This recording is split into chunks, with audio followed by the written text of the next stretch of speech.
Kalau Ya tergantung skalanya kita toh Mas itu Mas. sebenarnya ada standar nggak sih, misalnya gini, kalau kita bikin perusahaan makanan itu kan ada apanya, izin apa, badan itu loh,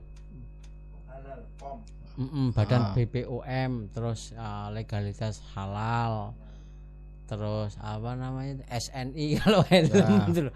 Nah kaos tuh ada kayak gitu nggak ada ya? Itu kan juga tergantung skalanya lah Mas. Saiki kita jual bakso keliling, apa ya kita mau ngurus itu dulu nganune halal saka MUI barang kan ya juga enggak toh ya. Ya sama seperti itu analoginya juga. Kita yang penting jalan dulu, nanti setelah settle dan kita mulai membesar, mulai merangkak naik, barulah kita urus itunya. Oke. Jadi nanti dulu itu. Ya. Kalau udah besar baru. Tapi kalau semisal memang teman-teman udah ada pengalaman di situ, misalnya udah lama semisal berkecimpung di dunia usaha dan udah terbiasa dengan hal-hal administratif legal seperti itu, ya nggak masalah. Yang penting tidak merepotkan kita dulu itu loh. Jadi kalau itu bisa berjalan beriringan bersama juga nggak masalah. Tapi kalau kita belum tahu nih pengalamannya seperti apa, caranya ngurus seperti apa, kan kita nanti mah habis waktunya di situ. Ya udahlah, mending kita mencoba untuk action dulu menjalankan usaha kita, baru nanti kita melangkah di situ. Kalau gitu. sebenarnya kalau tema-tema kaos ini ngomongin desain Mas ya. Ngomongin desain di Jogja itu tema-tema lokal itu masih rame nggak Mas? Tema lokal masih Mas. Tapi lebih cenderung ke ya. Yang paling rame apa? Ke oleh-oleh ya itu kalau untuk tema-tema lokal tuh. Oh ya, ya jadi ya, jaran atau andong Jogja, becak Jogja itu ya. Itu lebih ke oleh-oleh. Aku lagi stres jalan-jalan neng mana itu merek-merek rokok itu waktu itu Dagadu itu monumental banget itu. Tahu nggak kamu Pak Produser? Aku lagi stres, gambarnya rokok lagi stres. Itu masih muda ya produsernya. Ya, tapi dia ngalami juga. Iya, udah tua produser saya itu. Masih rame Kak, tapi yang paling rame apa sih Kak? Yang paling rame? Paling untuk untuk desain ya. Desain style atau itu berganti ya Mas kalau untuk desain tuh. Tren itu. Misalnya. Ya itu tadi seperti kan ada kan yang sendiri apa segmennya. Misalnya di musik, itu musik nanti juga terus berganti. Misalnya saiki ramene lagi hip-hopan. Gue sesuk berapa bulan udah ganti lagi jadi metalan anune. Dan memang anak-anak muda di sini tuh gampang digiring untuk tergantung tren yang bergulir apa mereka ikut juga. Kalau nyon sewu KW-KWnan masih ada, masih banyak juga. Misalnya merek apa itu yang KW-KWnan itu? Spiderman itu loh. Spiderman. Itu kan itu pernah loh waktu itu. Itu pernah ya. Sebenarnya gini. KW itu masih diminati ya. Maksudnya katanya kalau pakai kaos itu merek Spiderman terus Volcom, nah itu kemudian apa lagi tuh? Apa gitu kan lebih prestis gitu. Tapi apakah di situ juga diminati Kak? Ya. Atau kalau dulu merek Louis gitu loh. Kalau untuk konsumen memang ada sih yang minat seperti itu. Tapi kan mosok barang KW sih kan juga. Lah Anda sebagai pelaku aparel apakah itu menjadi marak di teman-teman Anda gitu? Ya ada Mas yang apa namanya gitu. Produksi seperti itu. Tapi kalau menurut saya ketika kita bisa udah bisa memproduksi sesuatu barang, kenapa kok kita tidak memproduksi dan membesarkan brand kita sendiri? Kenapa harus kita membuat dengan brand orang lain? Ya berarti ada ya. Ada temennya Mas Mangge yang bikin KW gitu ada ya, yang tadi yang bikin kaos Spiderman tadi. Itu kan cuma istilahnya pengen cepet sama hal gitu. Ketika kita pakai. Nyatanya juga cepet nggak? Ketika ya, cepet, tapi kan kalangannya juga berbeda Mas. Dan itu tidak berlangsung lama menurut saya gitu. Oke. Selain melanggar undang-undang kan juga mereka kurang bisa untuk mengeksplor lah. Kalau apa enggak terjadi saling mengingatkan antar pelaku usaha di bidang clothing enggak? Kalau misalnya gini, kalau misalnya saya ke shopping ya, agak shopping apa namanya itu? Toko buku itu di dulu shopping di dekat Taman Pintar tuh. Itu masih banyak loh buku-buku bajakan, itu kan banyak. Terus kalau saya main ke Pasar Kota Gede itu masih banyak CD bajakan gitu. Berarti di clothing itu juga ada ya. Harus kita akui loh Kak Panggi. Iya, ada jelas itu. Apakah tidak terjadi saling mengingatkan, enggak ayolah konveksi Jogja misalnya kita main main apa branding sendiri lah, jangan main ke sana. Belum sih Mas, belum sampai tahap ke situ kan ya. Iya ya. Masih apa? Mencoba untuk memperbaiki diri kita sendiri dulu. Kalau capaiannya ya bisnis kita capaiannya yang penting payu ya. Itu susah itu. Lah piye aku iki dodolan iki payu wis enggak bisa gimana-gimana. Kecuali kalau udah kepentok hukum mungkin mereka malah bisa di situ. Iya ya, mungkin kalau dipaksa gitu ya, bahwa produk bajakan itu udah harus hilang misalnya ya, gitu. Seperti produk X itu kan juga di Malioboro sekarang udah nggak ada toh itu. Entah yang tadi produk yang ya di itu Dagadu misalnya gitu itu sudah nggak ada ya. Iya ya, kenapa ya? Itu perlu kita sebenarnya Mas ngobrol dengan GM-nya Dagadu Pak produsernya atau ya bisa itu manajernya atau direkturnya atau yang punya gitu loh. Menarik. Saya juga nggak tahu sih Pak masalahnya dulu dan sekarang tuh kayak gimana. Kak Panggi tahu nggak sih model kayak gitu? Apa?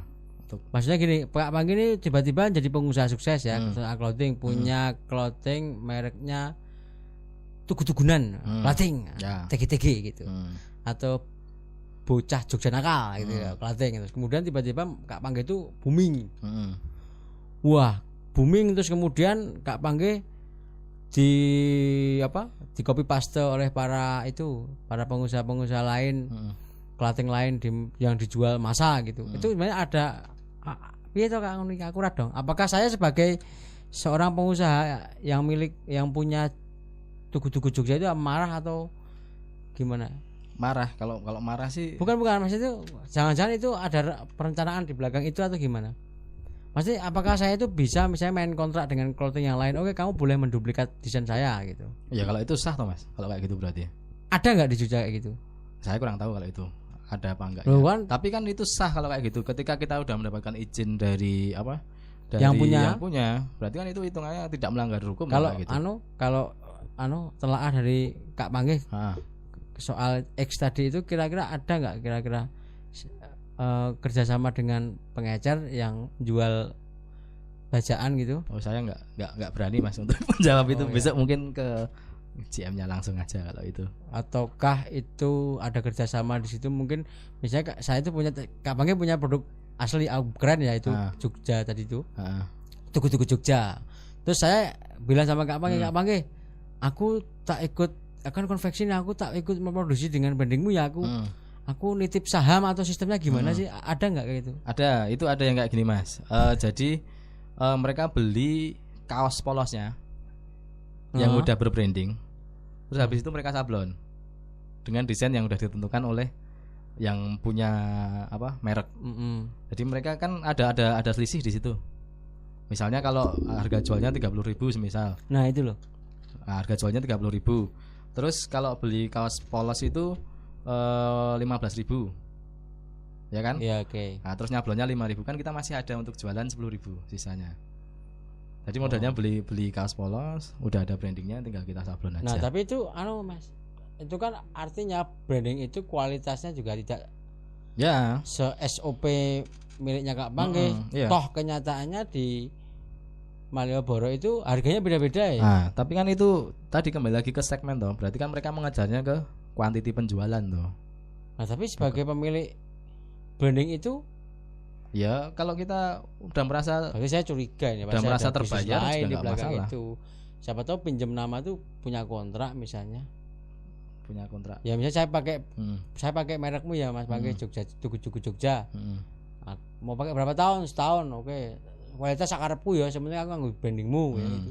Ya mungkin ada yang seperti mungkin itu. Ya. Mungkin. Makanya nggak tahu ya sebagai pelaku tapi usaha. Biasanya ada sih yang seperti itu tadi yang seperti saya sampaikan tadi, beli kaosnya sebrandingnya terus habis itu dicetak, mereka jual sendiri juga ada sistem seperti itu.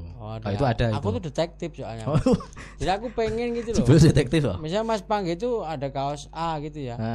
Ya aku kan memang saya belum pernah nyoba bisnis di bidang clothing sih, cuman pikiran akalku aja sih.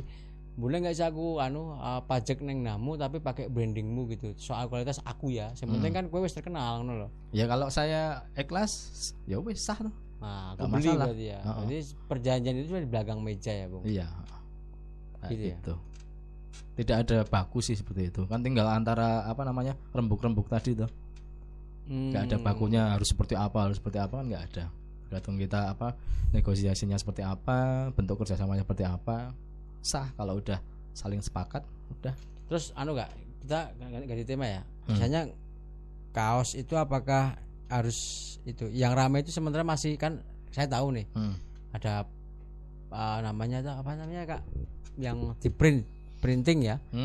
Jadi kaos printing, terus kaos sablon, apalagi tuh painting ya. Ya. Iya lukis lah, kaos lukis ya. Atau kaos yang warnanya merah kuning hijau keliling-keliling itu namanya kaos apa? Apa jenenge kuwi? Wah lali. Kuwi. Di kaos yang warnanya merah kuning hijau di motif muter-muter gitu loh, Mas. Itu gimana Kak itu sebenarnya itu? Maksudnya itu persaingannya apakah hari ini tuh printing itu pemetaannya Kak? Itu lebih sih Mas, punya apa namanya? Punya kelebihan sendiri-sendiri sih di situ. Semisal perbandingan antara screen printing yang masih manual sama dengan printing yang digital printing. Itu ada kelebihannya masing-masing di situ dan ada kekurangannya masing-masing juga. Semisal yang manual itu dia untuk keawetan lebih awet. Tapi untuk waktu pengerjaan dia lebih lama. Itu juga bisa. Terus di quantity juga. Semisal yang printing itu kan cetak satu bisa. Kalau yang manual nggak bisa cetak satu. Kita rugi kalau cetak satu itu. Karena kita manual itu harus prosesnya kan panjang. Alatnya rada repot ya kan. Prosesnya itu. Kalau yang digital kan tinggal dah keluar kaosnya. Jadi itu cetak untuk skala kecil jumlah satuan itu memungkinkan situ. Kalau soal kualitasnya bagus mana itu? Kualitasnya kalau sekarang kalau untuk jadi gini, untuk DTG itu kan apa itu DTG? Digital direct to garment. Oke. Direct to garment itu memang print tekstil. Jadi kan memang ada yang memang barang itu memang diproduksi untuk mencetak tekstil. Sama ada modifikasi dari printer kertas diganti cartridge ya. Ganti cartridge-nya untuk nyetak tekstil atau kaos itu. Nah, itu jelas berbeda hasilnya pasti bagus yang memang itu diperuntukkan untuk nyetak tekstil, tapi investasinya memang dia lebih besar. Itu barang dari Amerika itu Mas, yang asli itu. Yang printing pokoknya menggunakan mesin-mesin itu bisa 10 kali lipat investasinya. Misalnya yang ini 10 juta, modalnya bisa 100 juta. Dari besar Kak. Tapi untuk quality memang bagus. Untuk yang memang build asli dibikin untuk untuk cetak tekstil itu. Di Jogja sepertinya masih banyak yang manual Kak ya? Manual masih banyak. Dan industri besar pun masih banyak yang pakai manual. Karena memang untuk menjaga konveksi kualitas besar itu. Ya, untuk menjaga kualitas dan juga istilahnya kuantiti besar. Kalau untuk yang print itu kan mereka tidak bisa untuk massal Mas. Untuk banyak pasti ya namanya ngeprint ya. Pasti kan membutuhkan waktu untuk istirahat segala macam. Ya. Wah, kalau yang pengen praktis ya tinggal beli alat itu berapa ya alatnya itu? Itu juga ada pasarnya sendiri sebenarnya untuk apanya, digital Kak? itu. Jadi digital kan pasarnya kebanyakan untuk saat ini kan dia lebih melayani ke satuan, terus couple misalnya Mas Anes sama pacar kok istri sama itu pacar istri ya? Istri lah. Istri ya sama istrinya couple sama anak gitu ya. Nah, itu cocok untuk dibikin di teknik printing karena dia pertama istilahnya bisa minim untuk cetaknya. Kalau di manual kan nggak bisa itu dilakukan. Tinggal gambar komputer soalnya Kak ya. Ya semua gambar komputer kalau sekarang kan. Lu manual juga pakai komputer? Iya loh. Prosesnya semua udah pakai komputer sekarang. Perlunya digital loh. Memang ada perbedaan dari tahun lama itu kan masih pakai Rugos apa ya? Cacing rupa lagi. Rugos ya bro ya? Zaman dhisik ya. Nek nggo Rugos.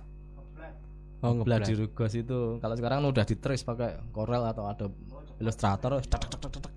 Nah, kita nggak usah ngomongin proses. Kalau ngomongin proses, mungkin teman-teman bisa datang langsung ke Kak Panggi kemudian. Kak Panggi itu kok buka kursus kok. Buka kursus baik secara pribadi maupun kelompok, buka apa namanya KKN, bisa diundang. Itu bisa diundang juga di teman-teman Karang Taruna yang misalnya mengadain apa pelatihan bagaimana menyablon, bisa diundang Kak Pangge nanti bisa komentar juga Kak Pangge, bisa rembuk-rembuk. Nanti kalau untuk sosial gampang ya Kak. Jadi nggak usah mikirin aduh ngundang Kak Pangge bayar berapa, nggak usah Kak ya. Dia nggak ada harganya bro, nggak bisa dinilai dengan harga. Itu bener. Sorry kalimatku salah, nggak ada harganya, nggak bisa dinilai dengan harga. Material tuh persoalan lain. Harga ini nggak ada harganya bro. Itu loh. Teman-teman semua bisa yang ngubungin Kak Pangge mungkin kalau mau mengadakan workshop, sekolah-sekolah juga ngundang atau mau bikin ekstrakurikuler sablon. Sekolah-sekolah tuh penting lah supaya teman-teman penyablon ini punya apa, bisa terjadi saling tukar ilmu, bisa sharing, pekerjaan juga bertambah gitu sebagai guru sablon. Bagus loh itu Pak Kepala Sekolah, bisa loh ya. Ya kan, artinya Kak Pangge juga itu, artinya Kak Pangge apa namanya, beliau sangat terbuka untuk teman-teman semua ya jelas. Nanti bisalah datang ke rumahnya. Di mana Kak rumahnya? Di Wirobrajan. Ya. Alamat Ketanggungan WB2 451 Wirobrajan Yogyakarta. Nanti nomornya bisa minta ke Mas Anes. Ya, dan Kak Pangge ini juga usahanya juga sebenarnya nggak hanya soal apa? Nggak hanya soal aparel, dia juga event event organisasi juga. Ini komunitasnya nih, beliau komunitas PW ya Kak ya. Hobi itu Mas, kalau itu Mas. Kalau itu hobi ya. Harus berimbang tuh, ada hobinya, ada pekerjaan, ada sosial. Oke. Ya, itu namanya memperluas jaringan. Luar biasa deh. Hobinya VW, Bro. Sama apa kali enggak? Musik ya, bikin musik. Ini kebetulan nih kita baru studio nih. Iya. Untuk recording. Kak Pangge punya band? Enggak sih. Kita di sini cuma istilahnya memfasilitasi ya. Mencoba untuk bersama-sama berkarya di sini. Oke. Karya itu kan macam-macam toh. Nanti outputnya kan macam-macam toh. Nggak cuma misalnya jadi sebuah lagu kan juga enggak.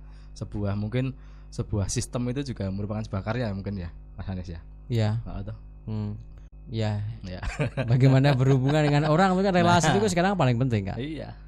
Relasi kuasa itu adalah kekuasaan, itu adalah ya tentang hubungan bagaimana kita bertemu dengan banyak orang, menciptakan suatu masa. Gitu. Pak Produser, ada lagi yang mau disampaikan? Mungkin Pak Produser ada pesanan dari teman-teman yang komentar? Nggak ada ya? Oke, belum ada yang masuk teman-teman semua. Oke, teman-teman semua, terima kasih Kak Pangge ya. Siap. Kita sudah diperbolehkan sowan ke sini berbagi pengalaman, terutama soal bisnis aparel atau bisnis clothing ya, atau pakaian konveksi.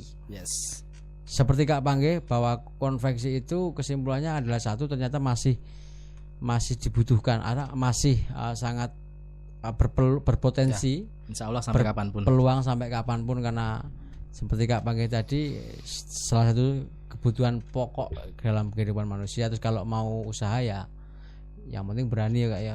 Yang penting kita gerak dulu, berpikir. Sip. Terima kasih Kak Pangge atas waktunya. Mohon maaf mengganggu. Oke teman-teman semua, tibalah saatnya kita berpisah teman-teman semua. Saya mengingatkan, silakan di subscribe bro, Pak Produser ya, di like, di komen. Teman-teman boleh usul siapa yang ingin diwawancarai, boleh kasih masukan, wawancara dong sama siapa gitu, nanti kita insya Allah sowan ke sana. Boleh sekali, silakan komentar sebanyak-banyaknya. Pasang iklan juga boleh teman-teman semua ya. Jangan lupa di-share kemanapun. Mudah-mudahan bermanfaat untuk kita semua. Ya, jangan lupa Pak Produser minta supaya iklannya jangan dilewati. Karena kita berbasis komunitas ya, yang ya masih berusaha menjadi YouTubers yang baik. Oke, teman-teman semua, terima kasih atas waktunya. Sekali lagi teman-teman semua, kita bertemu pada sesi sowan di episode berikutnya. Oke, salam sowan. Yo.